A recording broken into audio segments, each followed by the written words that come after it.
What's up, you guys? It's Sir Scrubby here, bringing you some more Scrub Tier Yu-Gi-Oh! And in today's video, I'm going to be bringing to you guys my budget Orcust list for the July 2020 format. But before we get into today's video, please be sure to leave a like and subscribe, and let me know your thoughts down in the comment section below.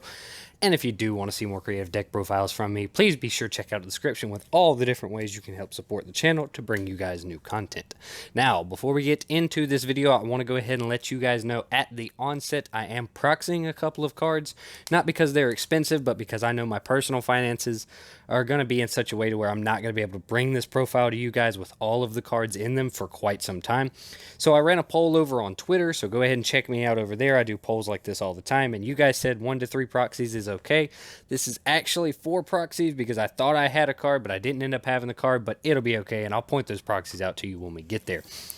But with all that junk out of the way, let's go ahead and jump into today's video. So starting off, we have 2 of our 4 proxies right off the bat because I don't have 2 copies of Orchestrated Nightmare, but you do want to play 3 of it, especially in the budget Orcust list, or the Borcust list as I'm going to call it from here on out.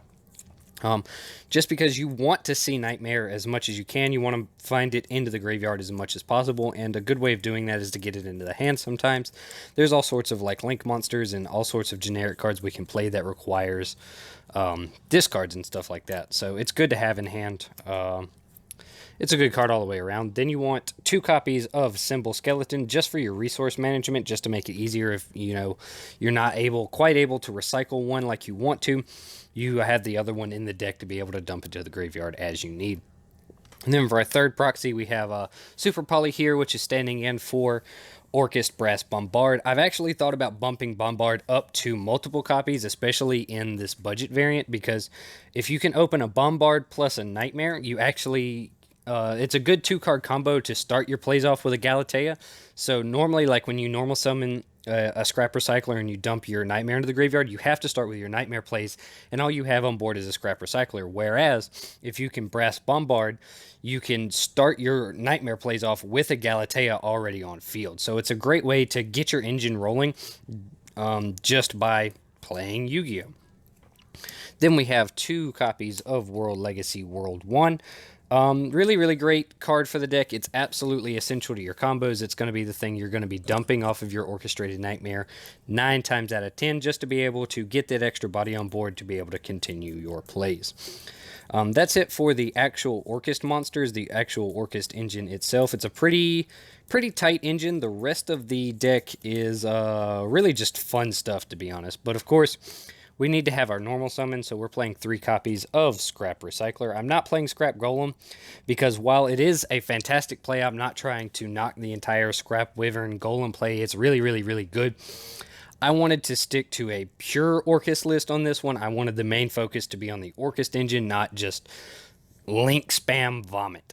So we're playing the 3 copies of Recycler, 1 copy of Armageddon, and 1 copy of Dark Grepher, just to be able to get our plays off the ground.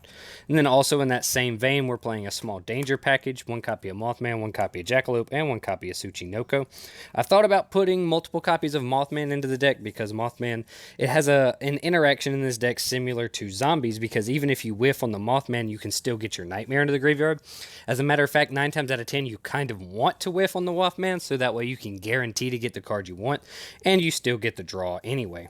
So it's a really good card in this deck. The dangers all the way around. They're just good extenders. They help you to get link bodies on board to be able to get your plays off the ground, and they help you to dig deeper into your deck and get your Orcust stuff out of your hand. So they're just really, really natural inclusions into the deck. Then my spicy new Scrub tier tech for this deck is going to be 3 copies of Parallel Exceed, giving us rank 4 access. Now, this is a going first orientated build. I know the next few cards that I'm going to talk about are going to suggest otherwise, but this is a going first orientated build. You want to be able to go first and set up a board. And being able to make your normal Orcust board plus whatever hand traps or generic interruptions you're able to draw into on top of an Abyss Dweller for free is just really, really, really strong. And then the last monster that we play in the deck that is not a hand trap is going to be the 1 copy of the Buster Destruction Sword. Again, this is the 4th and final proxy in the deck. just because, like I said, I'm not going to be able to buy singles for a little while, and I still wanted to go ahead and bring you guys this video. But the Buster Lock, it's extremely strong. It's a scythe that is permanent, so it's really, really good natural inclusion into this deck. Plus, we also have our boy Dingirsu here to be able to protect it from destruction. So basically, they have to have Cosmic Cyclone to be able to out it. And also, because we're playing this card, I also decided to bump this up to a 43 card build, because this card is a brick. If you draw it in your hand, you cannot use it whatsoever. I don't have any ways of being able to put it back into the deck, so if you draw the Buster Whelp, you're just kind of screwed when it comes to it. But that's it for the quote-unquote engine pieces, the combo players. These are the things that help you build boards. For hand traps, we're playing quite a large hand trap lineup. 3 copies of Ash Blossom, 3 copies of DD Crow, 3 copies of Infinite Impermanence. Let me scoot these up here a little bit, and 2 copies of Ghost Ogre and Snow Rabbit. Now, I know you guys are saying, Scrub, you said this is a go first build. Why are you playing 11 hand traps in a go first orientated deck? Well, it's because these cards are super, super flexible. If you lose the die roll and you're forced to go second, well, you've got 11 hand traps that you're probably going to open at least one of it. On the other hand, if you go first, if you open 1 or 2 hand traps, it's usually not that big a deal as long as you can see a play starter or a way to get your Orcust engine off the ground. So that way these just kind of become bonus interruptions to where you don't have to use your Masquerena or your Dingirsu. Instead, you can Ogre or Imperm something. So they're just really good for that, just being extra generic interruptions, and they're flexible because they allow you to go second when you lose the die roll. So that's it for the monsters. Moving into the spell cards, we have 3 copies of Allure of Darkness as our only draw card. I am too poor to afford Orchestrated Return. Again, I try to be as budget as possible with this list. The only reason we're playing Imperms, even though it's kind of an expensive card, is because it's something that I feel like every budget player should go ahead and bite the bullet and invest in now that it's had a couple of reprints. It's one of those cards that you probably need to have for most of your decks. But I don't like to spend a lot of money on engine pieces like Orchestrated Return and Girsu. So that's just the way that I look at Yu-Gi-Oh! And the way that I build my decks. If you look at it another way, by all means, pay all that money for those engine pieces. You go right ahead, but that's just not how I like to play the game. Then we have the one-ofs, 1 Monster Reborn, 1 Foolish Burial, 1 Orchestrated Babel, and 1 Orcust Crescendo. Because we're not playing Return, I have thought about and debated bumping Crescendo up to 2. I just really don't know what I would separate it for, because I like 43 as a good main deck number. I think 44 is just a little too inconsistent. So I don't know. You could probably play around with the next 5 trap cards. The only thing that I could figure would be to cut the D barrier from 3 to 2. And just play 2, 2, and 2 on all the trap cards. 2 D barriers. But that's not what we're playing. We're playing 3 D barriers, 2 judgments. I love this little package. D barrier is one of those cards that if you're playing smart against the right decks, it's a blowout card. And it also allows you to shut down their engines without having to use your other forms of interruption. And if you happen to find yourself in a matchup where it's not so useful, you can just side it out. And then Judgment, we all know Judgment. It's an Omni-Negate. It's fantastic. Pay half your life points. Tell your opponent no. It's a really, really good card all the way around. That's it for the main deck. Like I said, 43 cards. So let's go ahead and jump into the extra deck. Starting off with the generic stuff, we have 1 copy of Borlo Dragon, 1 copy of Topologic Zeroboros. You're going to see this in every single one of my deck profiles. I feel like if you're a budget player, these are the 2 cards you have to absolutely have. Borlo Dragon is good for breaking boards. Zeroboros is good for control. They're just really necessary. Along the same vein, you need to have your Nightmares. Unicorn and Phoenix are a must. Cerberus, not so much, but Unicorn and Phoenix for sure. Then we get into the important stuff. So these next 3 cards are cards that I'm going to say that you absolutely need to have for this deck. And that's going to be 1 copy of IP Masquerena, 1 copy of Union Carrier, and 1 copy of Relinquished Anima. I feel like that these 3 cards are absolutely necessary in this deck. Masquerena is necessary to help you build your final board, because you want to be able to use the Dingirsu Sim, and then you use the Masquerena and then Dingirsu to summon your Unicorn, so you get 2 interruptions basically for free.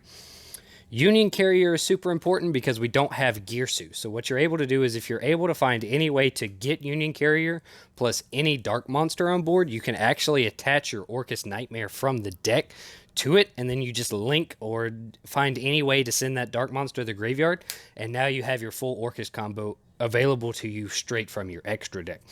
And then Relinquished Anima is necessary for your Brass Bombard plays. I do think that we should play Link Karibo in this deck as well because of Parallel Exceed. So if you open the Bombard and the Exceed, you can link into Link Karibo instead and trigger it off. However, my thought process is if you're just playing the Anima, you're going to eventually link into something with a down arrow. I mean, just about everything that we're playing except for Relinquished Anima and Nightmare Phoenix, all of them have at least one downward pointing arrow to be able to trigger the Parallel Exceeds. So I don't think Link Karibo is that necessary, but you may end up locking yourself into darks, so just play around with it. For our Orcust cards, we have the 3 copies of Galatea, the Orcust Automaton. I know a lot of people say they don't feel like 3 is necessary. You could absolutely cut one for the Longirsu, which you guys are probably going to notice is stunningly absent from my deck. I just don't feel like it's absolutely necessary. I don't find myself in a whole lot of situations where I'm just like, man, I really wish I had Longirsu.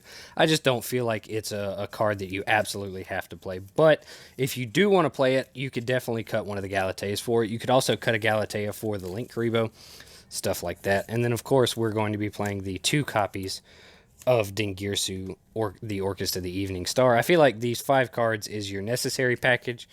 Again, the 3rd Galatea is variable. It's up for debate, but I feel like at least 2 and 2 is what you need. Then for our rank 4s to go in off of Parallel Exceed, I am playing 3, which you may find is a little excessive. So if you have a bigger budget, you could absolutely just cut it down to the Dweller and play other good staple Link monsters. But for me, I feel like this is just a really fun little package to play. So of course we have the Abyss Dweller, which is going to be your going first target. Then we have the Exciton Knight, which is going to be your going second target. And then we have our Tornado Dragon, which is going to be your back row hate matchup. Now Tornado Dragon is something I would only rely on for back row hate in game 1. We are side decking back row hate, but Tornado Dragon is just there to where in game 1 you still have a fighting chance against back row decks. That's it for the extra deck. 15 cards solid. Whole lot of wiggle room in there, especially if you're on a budget like me. There's all sorts of different things that you could play. Moving on to the side deck. Side deck is pretty straightforward. We have 2 copies of Gamma Seal to help us break boards. You could bump this up to 3 for consistency purposes, but it's kind of whatever. Then we have 3 copies of Ghost Bell and Haunted Mansion. Now this is a spicy side deck tech for this deck because everybody's going to be playing Call by the Grave already. But as soon as they learn that you're playing Orcust, they are definitely going to at least side in DD Crows to be able to snipe your Orcust pieces out of the graveyard, and this can be a fantastic way to protect yourself from both Call by the Grave and DD Crow. And it's a good little counter side deck option, especially if you're on a budget. For back row, we have the 3 copies of Dark Ruler No More. Really, really fantastic card. It's just a good little blowout card. You know, it's one of those cards that you can just say, okay, well, you've got 9 negates. Boop, here you go. Basically, they have to have some kind of Omni negate in the back row, or they're going to lose to it. It's going to allow you to capitalize and move your strategy along. For back row hate, I'm playing 2 copies of Cosmic Cyclone. There is a one of later on that you could cut out for the 3rd Cyclone. I just don't feel like it's really necessary. Then my next spicy tech for this deck is 2 copies of Forbidden Lance. Now this is impermanence insurance. It's this deck is super reliant on our normal summon. So we have the you can play Call by the Grave to be able to protect you from hand traps, which is something I'm just now realizing I don't have. You could cut the last 2 cards out for Call by the Graves. I would also try and find room for them in the main deck. Maybe cut the D barriers, side them for Called by the Grave or whatever to protect you from hand traps, just because you want to make sure that your normal summoner resolves. And Forbidden Lance is a great way to say, okay, well, you have the Imperm. Well, I'm not going to lose to the Imperm right now. But this card is also going to get another boost once Forbidden Droplets comes out, because this will be a way for you to protect your cards from Forbidden Droplets being able to turn them off.